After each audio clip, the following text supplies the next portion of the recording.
Vamos pegar hoje, domingo de sexto domingo de São Mateus, evangelista, pela carta do apóstolo Paulo, que é importantíssima para a vida dos cristãos, aos romanos. Ele relata que dentro da igreja, nessa carta, o Espírito Santo distribui muitas virtudes. Cada um de nós dentro da igreja tem uma missão. Alguns são os didáscalos, os orientadores. Outros são os profetas. E aqui menciona que existe profecia seguinte à fé.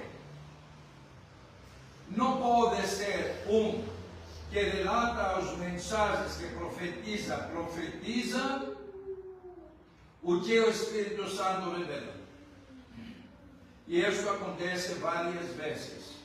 E essa virtude são poucas pessoas que têm, porque é seguinte à fé que eles têm.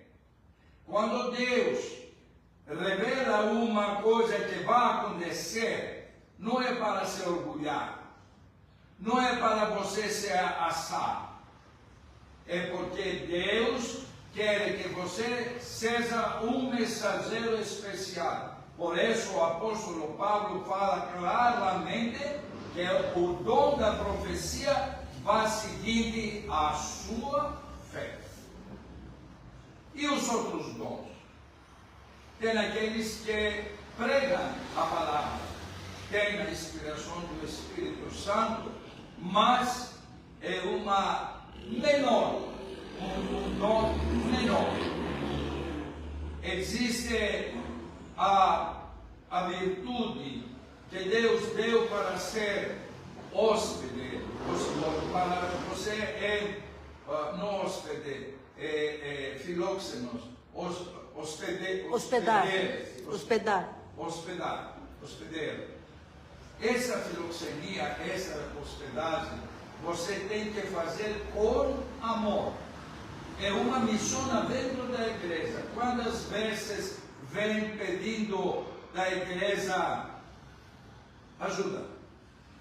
Quantas vezes o nosso Deus falou várias vezes, o nosso Cristo, que quando vem uma pessoa que não tem onde se abrigar, que não tem como começar a vida, uma vida que pode ser destruída por vários motivos, inclusive pelo pecado, nós temos que ser com os braços abertos.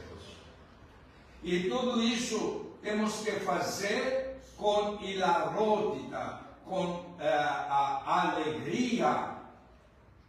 Outras virtudes que o Espírito Santo, dentro da igreja, tem a paternidade.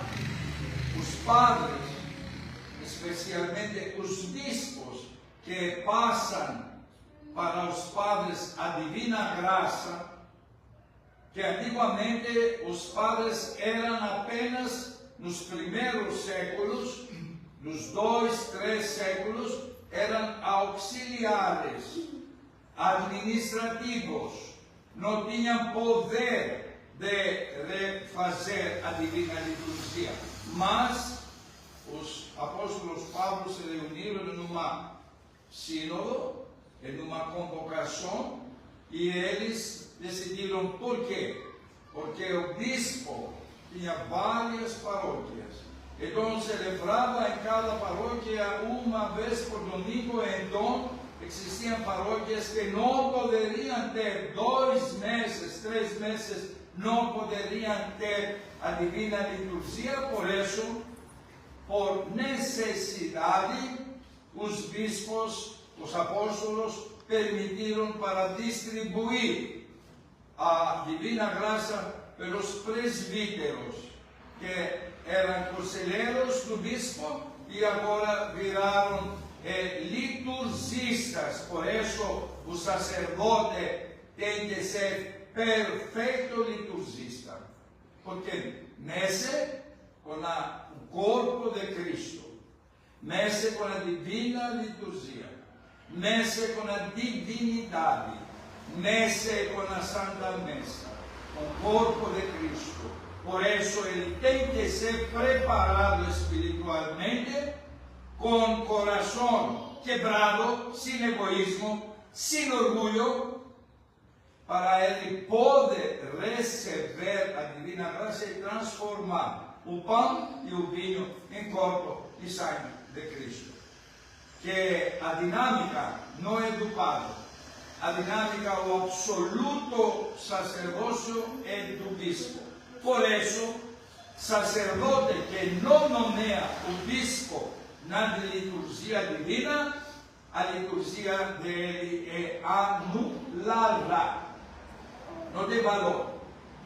Porque se ele não faz anánfora pelo bispo que ordenou, que abençoou, e por em nome dele realiza a divina liturgia. Essas coisas a maioria dos fiéis não conhece. Mas é bom conhecer para vocês poderem valorizar o grau do episcopo. Então, o apóstolo Paulo falou tudo. Falou que como deveríamos exercitar os dons que Deus nos deu. Com muito amor, com muito carinho e com muita verdade. Verdadeiramente.